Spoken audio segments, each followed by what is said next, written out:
Welcome to the third event in our summer programme, Change, Challenge and Opportunity, where we're exploring the role of sustainability and ESG factors in shaping business over the next decade. For those of you who have attended our previous sessions, you will be familiar with my repertoire now. I'm Claire Fraser, Head of Stakeholder Engagement at Emperor, and today's discussion is about turning words into action, embedding sustainable business behaviours in your culture to amplify and accelerate progress. We'll look at the role of culture and stakeholder engagement in achieving business goals, driving internal change, targeting stakeholder audiences, establishing two-way dialogue, and understanding how to unlock finance, customers, and talent with a clear narrative. We'll answer the most pressing questions we get from clients and provide practical advice to help you navigate the path ahead. So why are we having this conversation?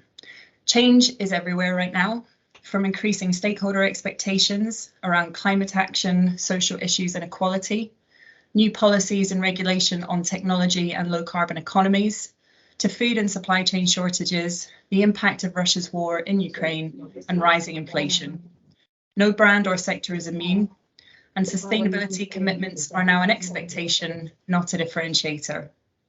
Innovation and new ways of thinking will be critical to address current and emerging issues.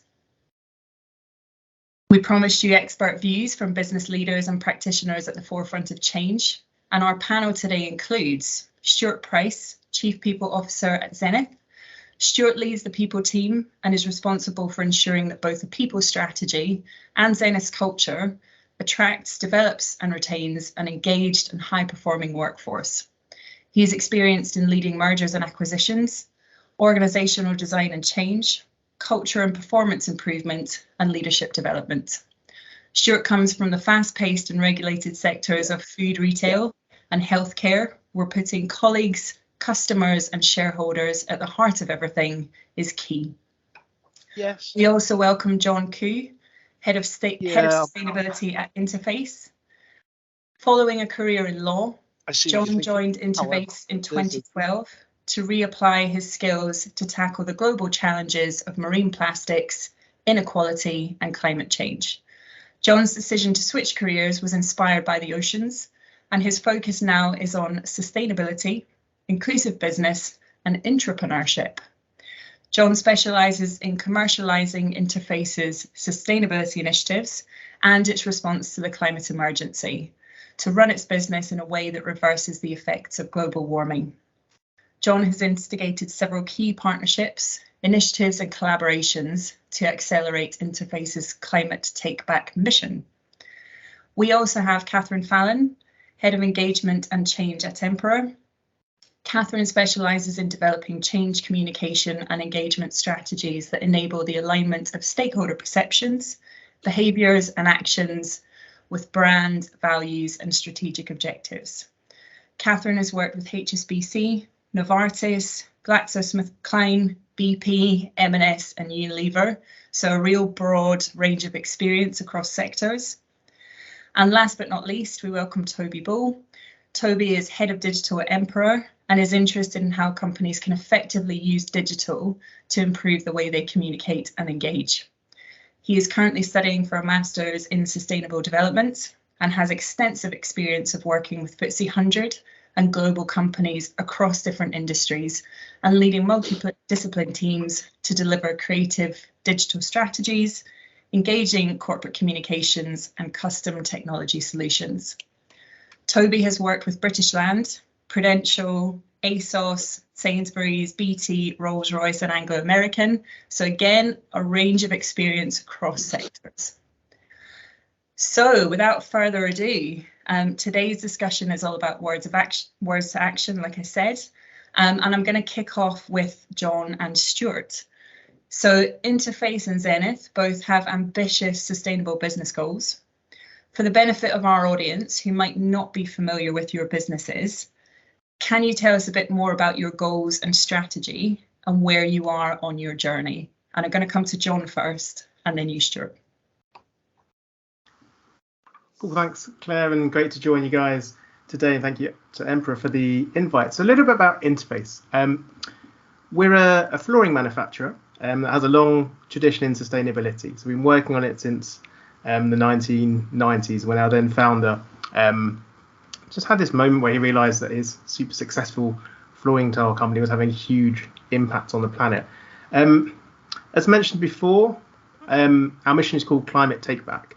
And what we realised was it was no longer enough as a business to do less bad. We had to find a way to have a positive impact on the planet. So our aim is to find ways to help reverse global warming through our products and our operations. Our ultimate aim is to find a way to be a carbon negative enterprise that provides carbon negative products by 2040. But as an intermediate step, we are signed up to the science-based targets, and we have a science-based target to reduce our scope 1 and 2 emissions by 50% by 2030, and then our purchased goods and services under scope 3, which is the largest proportion for us, again a 50% reduction by 2030.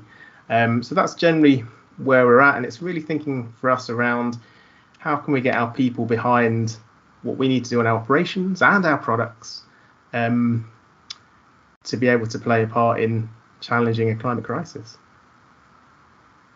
Fantastic. Thank you very much, John. And Stuart, same question to you. Can you tell us a bit about Zenith's goals and where you are on the journey? Yeah, no problem. And likewise, thank you for the invite. It's great to be talking to you all today. So we are at the beginning, I think it's fair to say, of our journey. But just tell you a bit about Zenith first of all. We're the largest independent provider of vehicle solutions, primarily in vehicle leasing. We've got 3 routes to market: a corporate business-to-business channel, a commercial, which is sort of trucks and trailers business-to-business channel, and then a consumer channel, which is direct leasing to our consumers. And we, as one of the largest providers, have over 160,000 vehicles on the road. And the UN recently published the fact that the transport sector accounts for 23% of all total energy-related CO2 emissions. So, as an organisation, we have a huge part to play in decarbonising the UK vehicle park, which is our mission. And over the next 5 years, that's exactly what we're planning to do. Very briefly, when I joined the organisation about 18 months ago, I was pretty impressed by how much work was going on in this space, and the passion of our people to want to make a difference, particularly in the younger generations.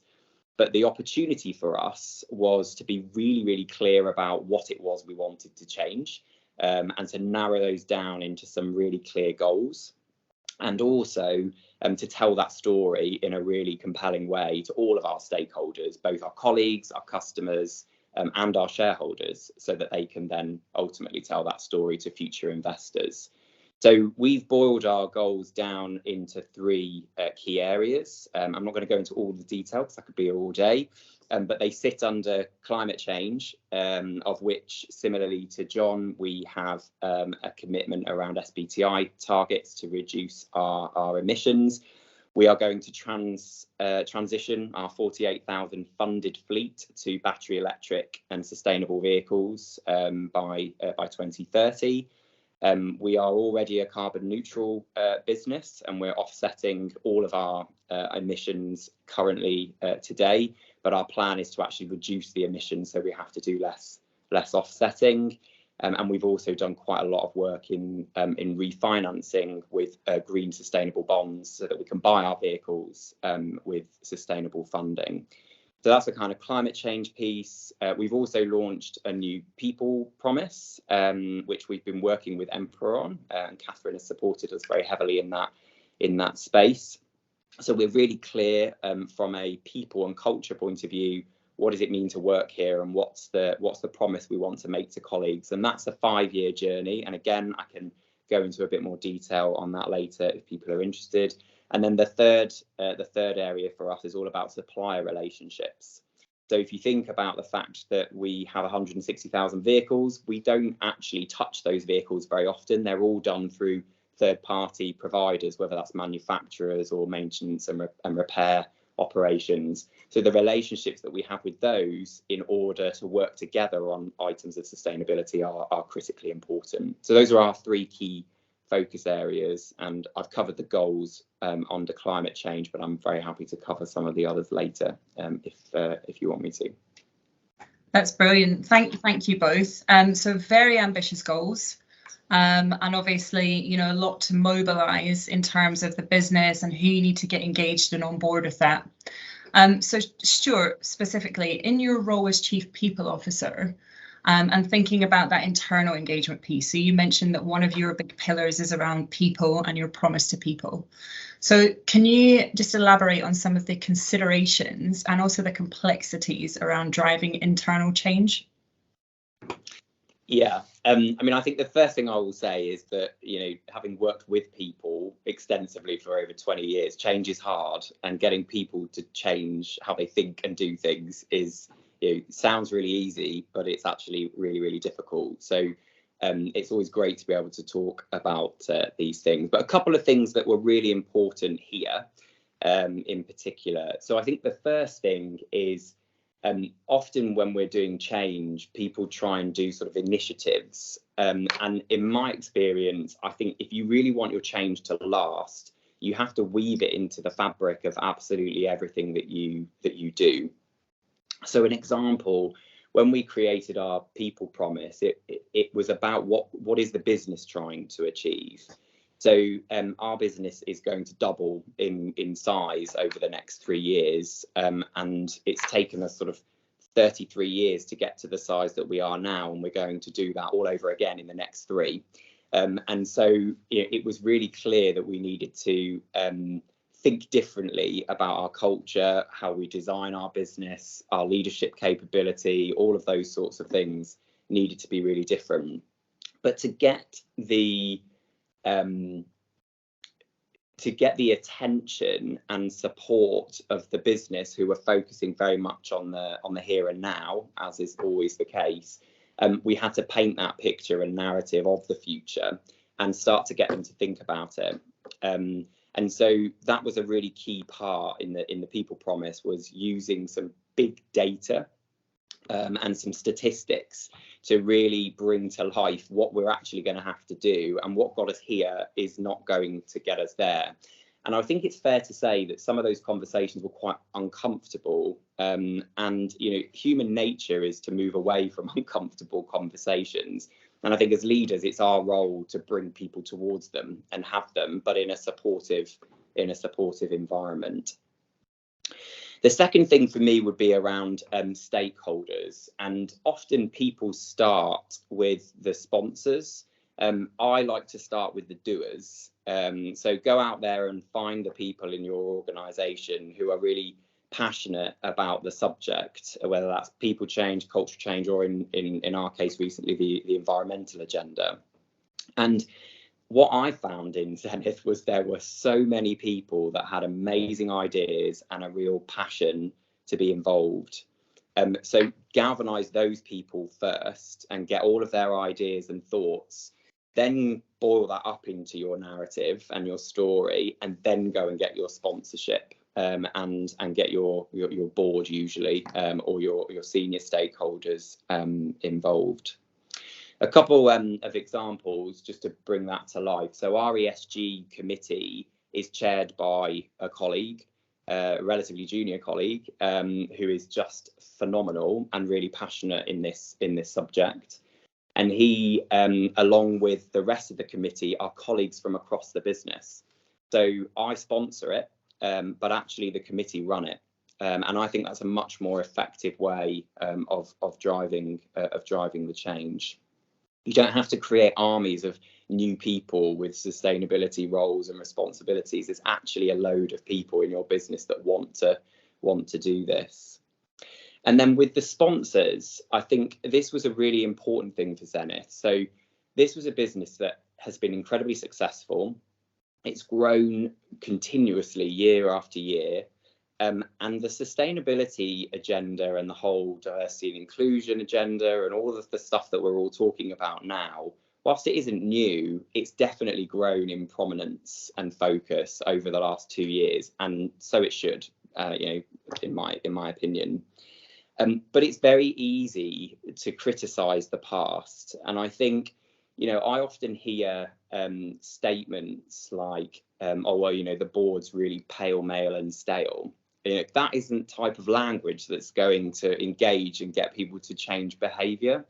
So for me, it was about recognising the successes of the past, helping people to understand how this agenda can help our growth, our future success, and working with those sponsors to think about it differently. That's really interesting in terms of how you've gone about empowering that internal change. I want to draw the other speakers into the discussion. So John, I'm going to come to you, then Catherine and Toby, just to get your experiences as well. So John, what's, just reflecting on Stuart's experiences and challenges and opportunities at the moment, what's your experience? I mean, for us, I think it's interesting. We're I wish I could be like Stuart and saying our business is going to grow and double in the next 3 years. The reality for us is that's not the case. We're very much a commodity. You're likely to find our flooring products in your workspace, your cinema, your schools. It's a bit of a different market. But in terms of kind of initiatives that we've been looking to introduce and how people, our people been key to that, when I think about our steps to become a carbon neutral company, say with energy, it's about making sure that your energy manager and your finance team are leading the charge. That those strategy discussions are happening. You get the right people around the table where you go, right, firstly, how can we be more efficient? What we found is sometimes our factory teams are the best at spotting where there's inefficiencies because they work on the line all the time. But then also thinking about if you want to kind of use green tariffs, or you want to look at interesting kind of more focused projects. We have a kind of a crazy one in Belgium at the moment where we have a provider that combusts fish guts and Belgian chocolate waste. I didn't think you could have Belgian chocolate waste, but apparently you can. And that chemical combination is quite good to generate a form of biogas. And again, that came from giving people permission to explore and having a strategy that is clear enough, but also provides a bit of flexibility. Going forward, our big idea in terms of as a company would be looking at how can our factories behave less like smokestacks and actually behave more like forests. So we're working with the Biomimicry Institute and Dr. Janine Benyus, and we're lucky because we've historically had that relationship. But again, you can do that at a small scale. I know there's different companies joining today's call of all different shapes and sizes, and little things that we do, like in one of our factories up until recently in Thailand, we were growing food on site for the canteen, and that was a connection with nature there. Currently in Northern Ireland, we have a wildflower meadow and beehives, and it's a nice way to interact with the team. We've got a team of beekeepers there, but also with local schools and other local businesses creating pollination corridors. And then the other thing for us on our products, all of our products are carbon neutral. And the really interesting thing I get to do is take the sales power of people that have been selling flooring for 10, 15, 20 years and go, what if I told you that you could be successful in your sales targets, but also be a bit of a corporate climate activist, helping your clients deliver on their net zero goals in a very particular way?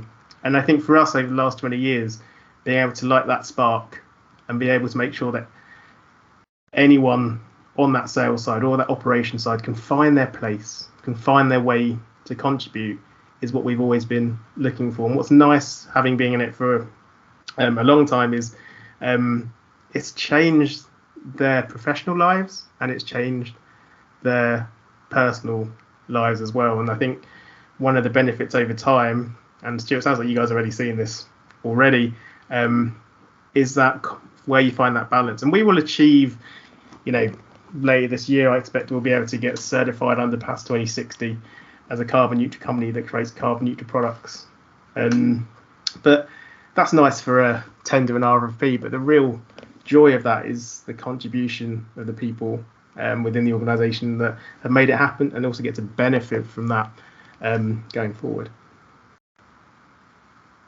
Thank you, John. Catherine, I'm going to come to you next. Just, we've talked a lot there about permission to explore, creating the right conditions. What's your experience having worked with a number of companies in different sectors? And what kind of learnings can you share in terms of what's worked and what hasn't, particularly thinking about driving internal change? Sure. I think it's really important that people can see a connection between their role and the team that they're in and the achievement of the sustainability goals or strategy. And, that requires managers to really think about how to translate strategy and goals and objectives into something that's really meaningful for people in teams so that they can create that connection. It's really important that people believe. So there was a recent study by Accenture that 68% of executives believe that they've got a really strong strategy in place, but only 21% of employees believe that there's actually something credible there beyond a promise. So it's really important that leaders really think about how do we make this credible and believable so that, you're not just making promises, you're actually galvanizing people behind this promise because they really truly believe that it's achievable and that the organization is actually making tangible moves to make this a reality. And I think making people care as well. So we talk a lot about emotional connection, but sometimes strategy can be a little bit dry. So how do you get people to really connect with it on a level where they think that their actions, however small they are, can make a really big difference when combined with the power of the rest of the workforce as well. And I think one of the most effective ways of kind of doing that is creating a narrative that links all of those things together, that's very compelling, that people can relate to, that they can get behind, that really kind of inspires them. Thanks, Catherine. That's a really interesting stat about the disconnect between the leadership view and the employee view. And I guess, we're lucky today that we've got John and Stuart who are particularly looking at ways around that and different ways of thinking and bringing together different perspectives. So Toby, I want to bring you in as well, because obviously the work that you do, it is around, how you can use digital tools, platforms, channels to enable and facilitate some of these engagement and connections. So what's your view on that internal change piece and some of the challenges that we've discussed?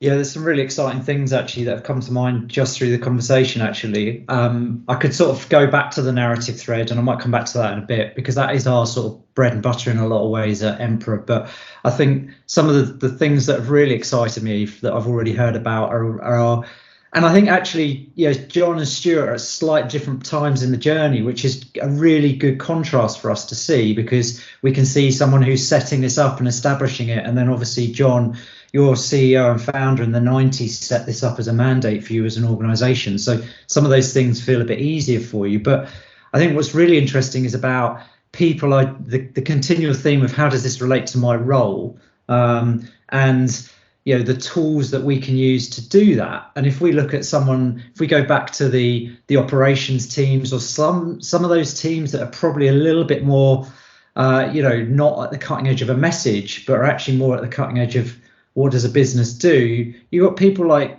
Schneider Electric out there who are running, digital innovation hubs, but they've also created their own tools. So all of your organizations have got huge amounts of data within them. And what Schneider do is they have a tool that's used in all of their innovation that's available to all of the employees, that allows them to understand the efficiency gains. And that, obviously all that data is coming together in one place then, instead of ultimately in a report that we report out, externally to, ESG performance and all that sort of stuff. It's like, oh, actually, this is tools I can use when I'm creating new electrical efficiency tools or things like that. And I imagine, John, there's similar things like that within your business, especially when you're talking about the finance and things like that as well. But then also the other way around of that from an external point of view is, people seeing themselves, you know. So as you say, there's a lack of engagement at the most senior level of, you know, in the sense of they've set a strategy out, and, you know, the strategy is out there, but then people aren't seeing how that's being used really by people in the business. So on the other end of digital, it's like, what's engaging communications? Are these people actually the people talking about it on your websites, on your social channels, all of those sorts of places? So that ultimately it relates to potential employees or the industry, or, you know, educating end users, which is another big factor. And there's sort of two simple things, one internally and one externally, of, you know, ultimately giving, you know, people in the business permission. Thanks very much, Toby. I'm going to come back to Stuart and John, actually, just in terms of what you've implemented or looking to implement around some of those tools and systems and platforms, I guess, to help you drive collaboration, or, you know, help people to feel connected to the bigger, broader aims. So, Stuart, do you want to come in first? Yeah, so we're at the very start of our sort of digital communication engagement journey. I think what we're quite strong at is telling the story. But it's at the moment, because of the lack of digital capability that we've got, it's quite one way. So we communicate and we do lots of listening, but it's very face to face. It's quite manual. So we do things like town halls, stand-ups. You know, CEOs of our divisions and the group CEO does those sort of quarterly and then monthly in the divisions. So we do a lot about sharing the vision. But what our next step is to do is to implement a digital engagement tool, something like a workplace or an equivalent tool, where we can actually get far richer data up from the front line that tells us how that's actually landing in a safe environment. So that's the next stage of our journey. But one thing I just wanted to mention, Claire, if I can, that came out of the previous piece, is about how do you make this real for people on the front line? And so one of the things for me, you know, our big goal is to transition 48,000 funded vehicles to battery electric vehicles over the next 3 years. So what does that mean to someone on the helpline that's talking to some of our corporate customers and drivers? Well, their role in this is actually helping those people to make the transition, who might be nervous about, you know, range anxiety or charging infrastructure across the UK. And, you know, how do we train those people and give them the tools and knowledge to confidently talk to our customers about making that transition from an ICE engine to a BEV engine? And we talk about it in the People Promise as roles with purpose.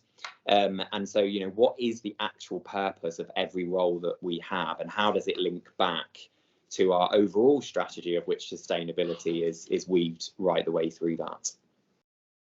Can I come in on that as well? Because, you know, you're doing that as well on your site at the moment with the insights knowledge that you're promoting, you know, for potential drivers who might therefore want to be, you know, stepping into the world of electric cars, because you have that whole area of education for the drive, you know, not only through the customer service touch points, but your site acts as that customer service touch point too. And I think the key for that in a lot of ways is about being educational for the industry and for the users, instead of companies holding this in-house, so that, you know, you can easily find this stuff so that it's ultimately shared. It's transparency, right? I mean, John, you mentioned that in one of our earlier conversations too.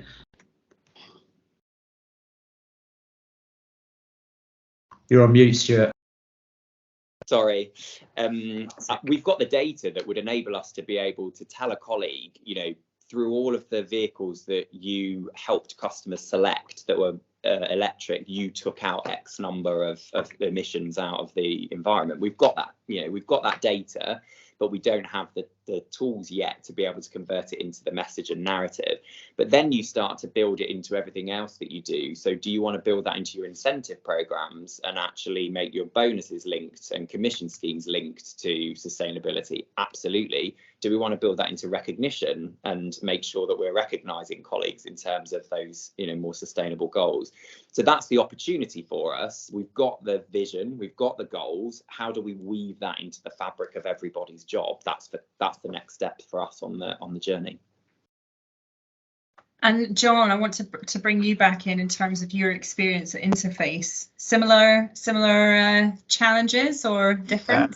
A couple examples to provide. One thing, I'll just go back on something Toby said. That often in our discussions of this, we've said about being in different parts of the journey, but I have to admit there's something secular in it, because the world's always changing.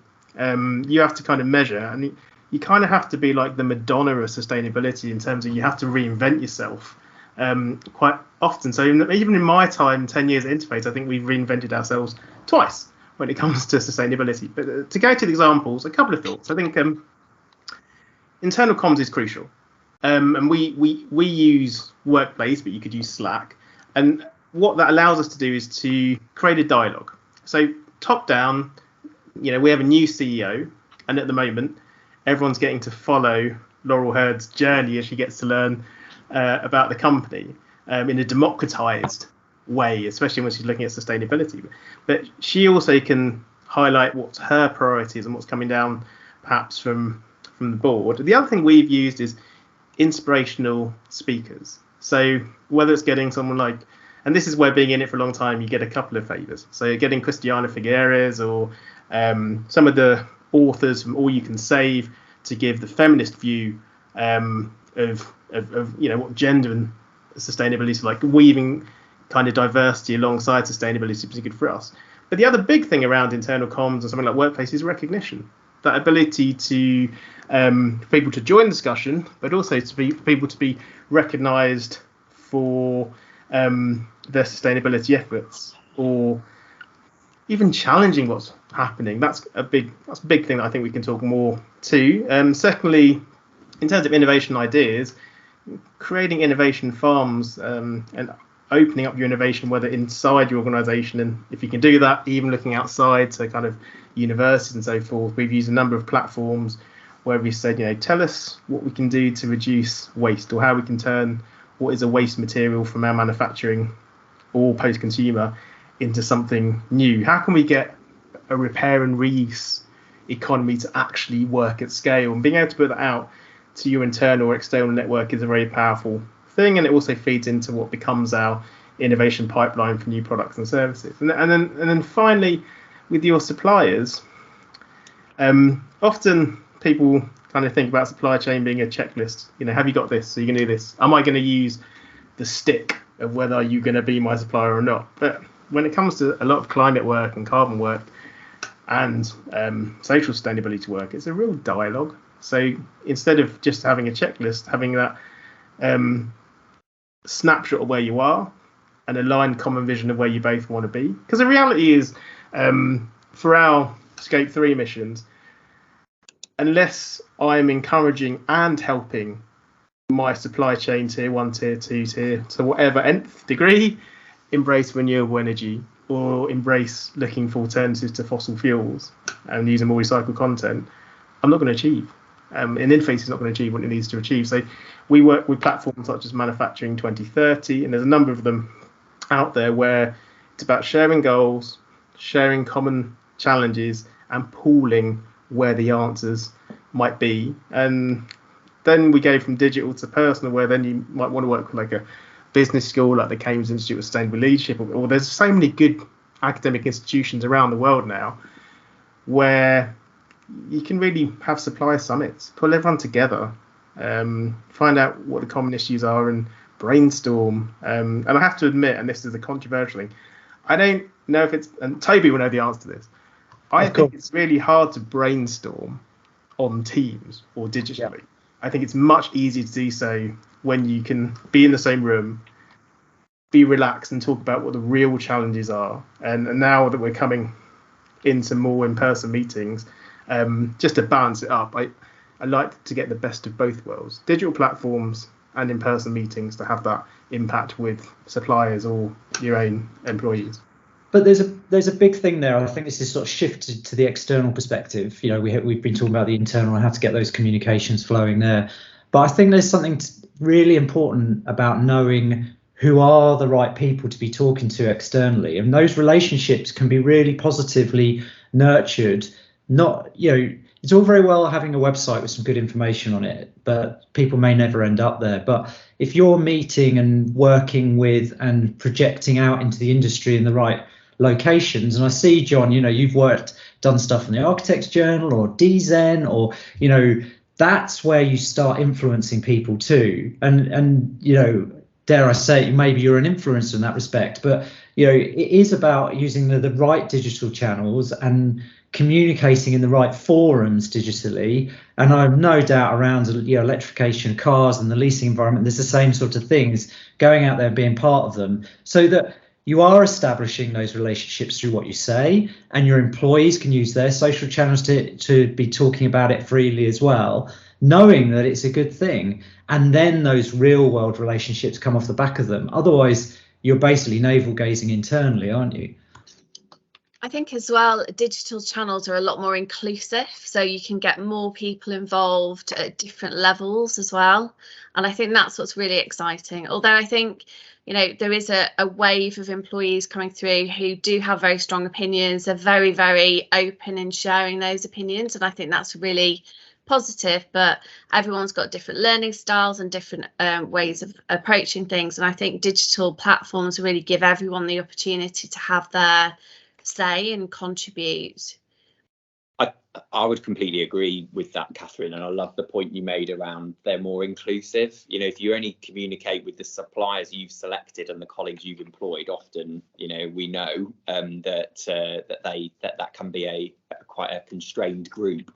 So the opportunity that, you know, things like LinkedIn is a great example. You know, we've pushed quite a bit of stuff out around what we're doing on our inclusion agenda on there. And interestingly, you know, a couple of people, you know, Leeds City Council reached out to me recently about working together on an initiative. Well, I wouldn't have had the opportunity to connect with them or even have thought about connecting with them. So there is something, going back to the very first point, around being really clear on your goals, telling your story with a narrative, but then, you know, when you are doing some good stuff, really shouting about it and using those digital channels, because you create a movement and you create momentum, and people start to get really excited about it, and that's when the change happens. I think what's really exciting as well is the potential for competitors in a market to actually start collaborating. So actually putting aside competition and actually thinking about the greater good, and you're starting to see some of that happening, but I think there's so much more potential there to share ideas across organisations. Yeah, and John, you've actually driven a few key partnerships and initiatives. Do you want to elaborate on any of those in terms of how you've gone about building and establishing those relationships? Yeah, I'll just choose one and kind of show how it evolved. We had a project called Networks, where we partnered with the Zoological Society of London, or those in London were known as London Zoo, and our yarn supplier Aquafil, to turn waste fishing nets into the fluffy part of a carpet tile. And, you know, we had good acclaim on that. And I mean, the one note there is, when you do use digital, when you do open up to collaborating with unusual suspects, you can create quite beautiful things. But beyond that, you know, that got us on the radar of Dell, who were looking at using ocean-bound plastic in their products and materials. And it's a really interesting collaboration called Next Wave, which brings together a broad range of companies in terms of HP, IKEA, Trek Bicycles, Herman Miller, Miller Knoll, as I say, company now, Human Scale, all looking at the same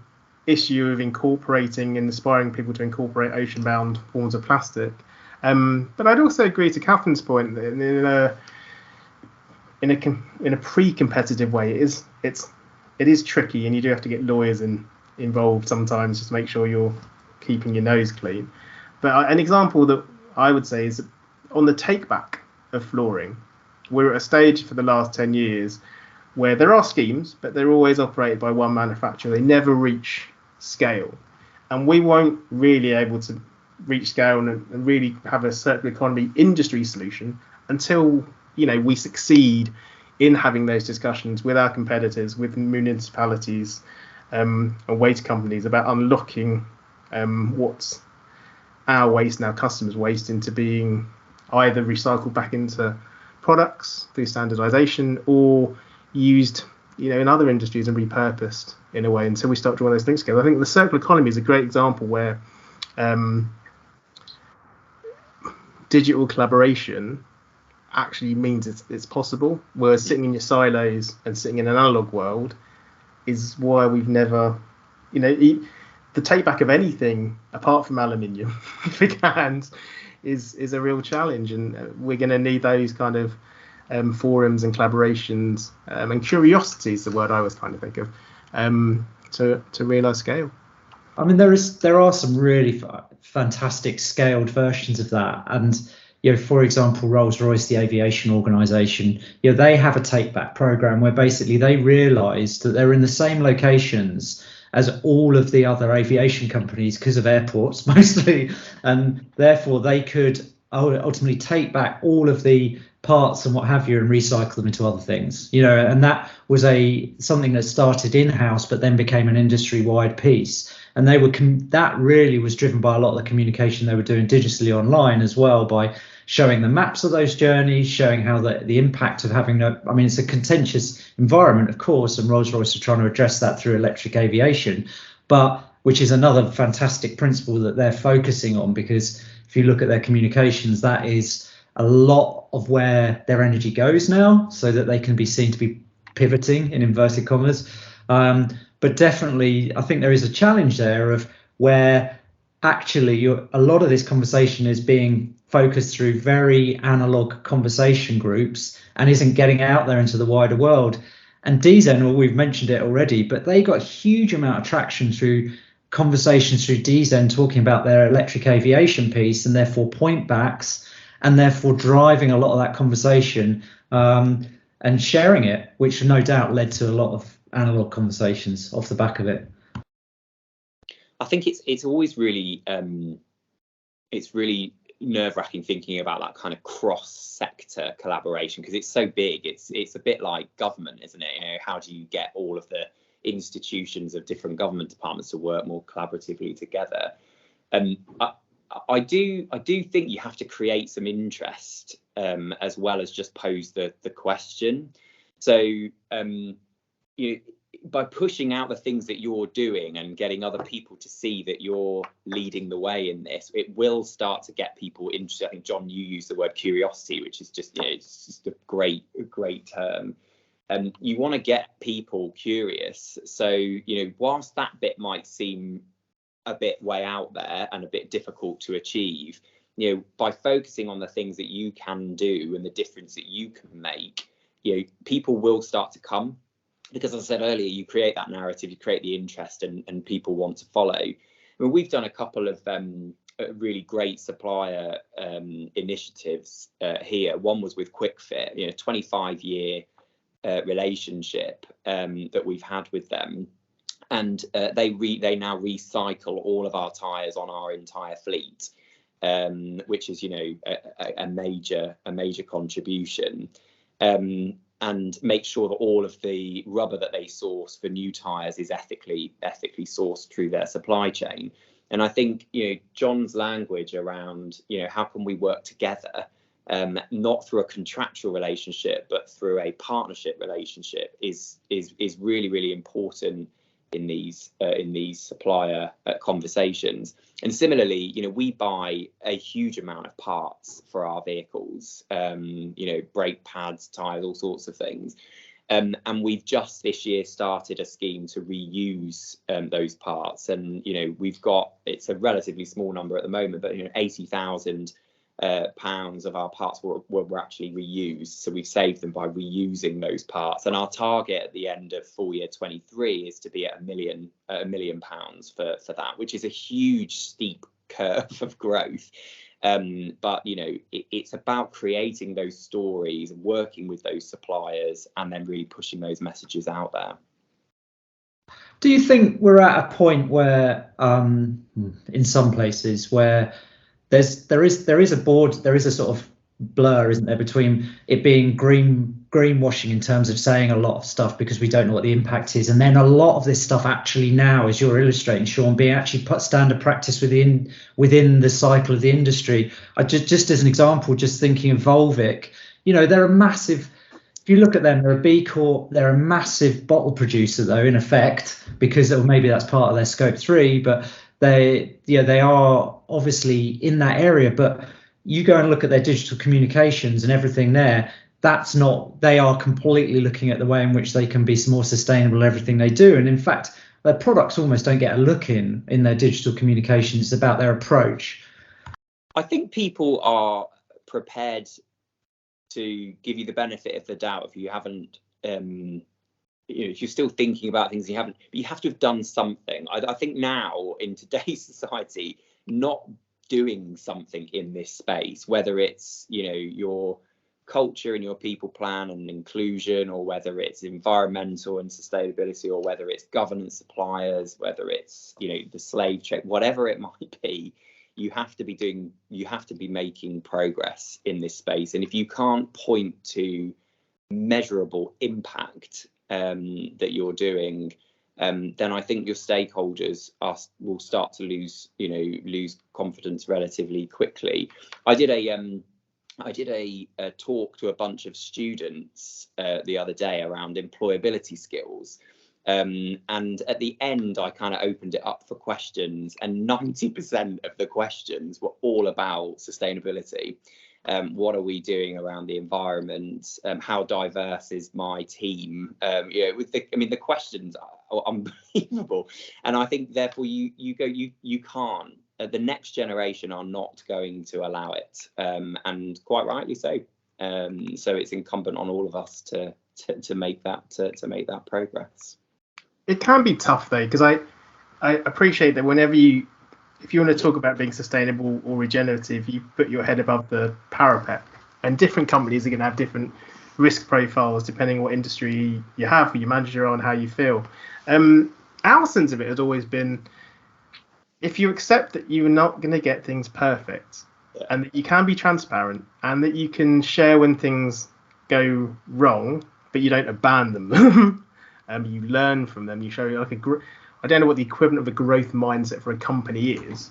Then that generally can offset the risk. But again, it really does depend. I don't think it's about what size of company you are. I don't think it's about how big your PR spend is defensively. I think it's about being willing to be transparent, understand it's a journey, combine a bit of humbleness and boldness, and within those parameters, work out where you're happy to. But to Stuart's point, anyone that's really risk averse is going to fall further and further behind, to a certain point that their investors are going to be unhappy.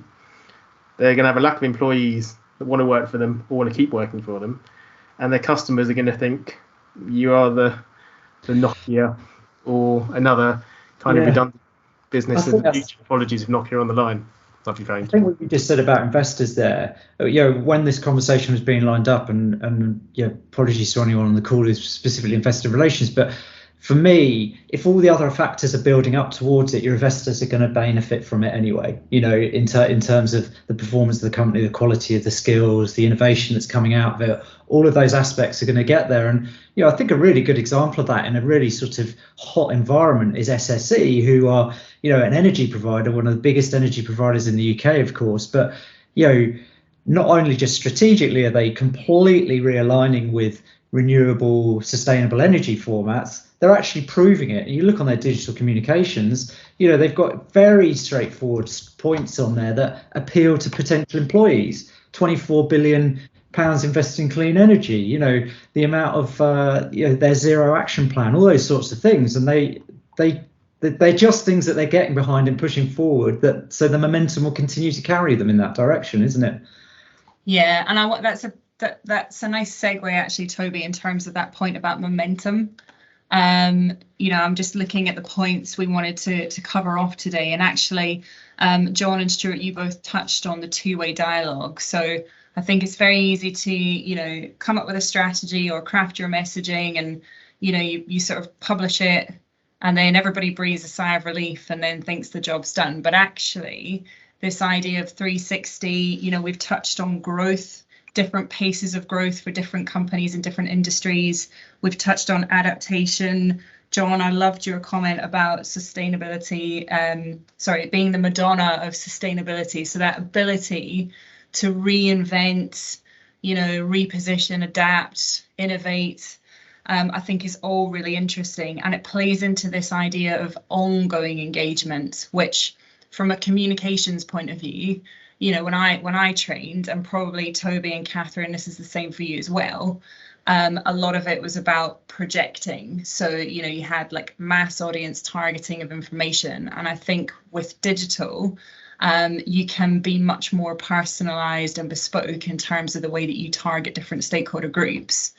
But that's only one part of the pie, right? So thinking about two-way dialogue, what are the sort of learnings or key points that you want to share with the audience today? Catherine, I'm going to come to you first.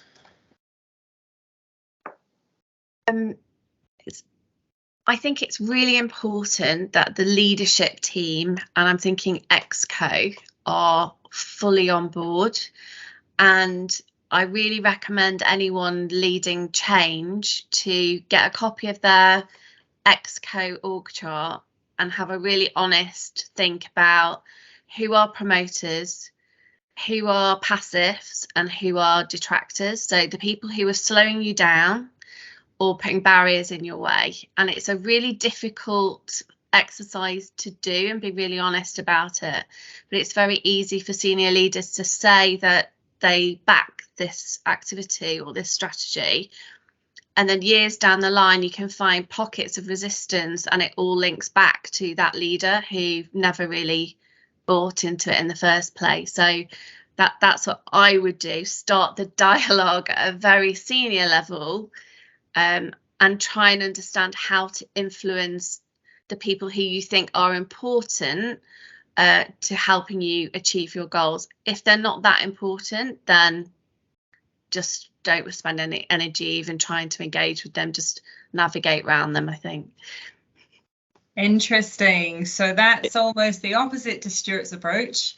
So obviously, Stuart, you talked about actually doing it the other way and engaging from the bottom up.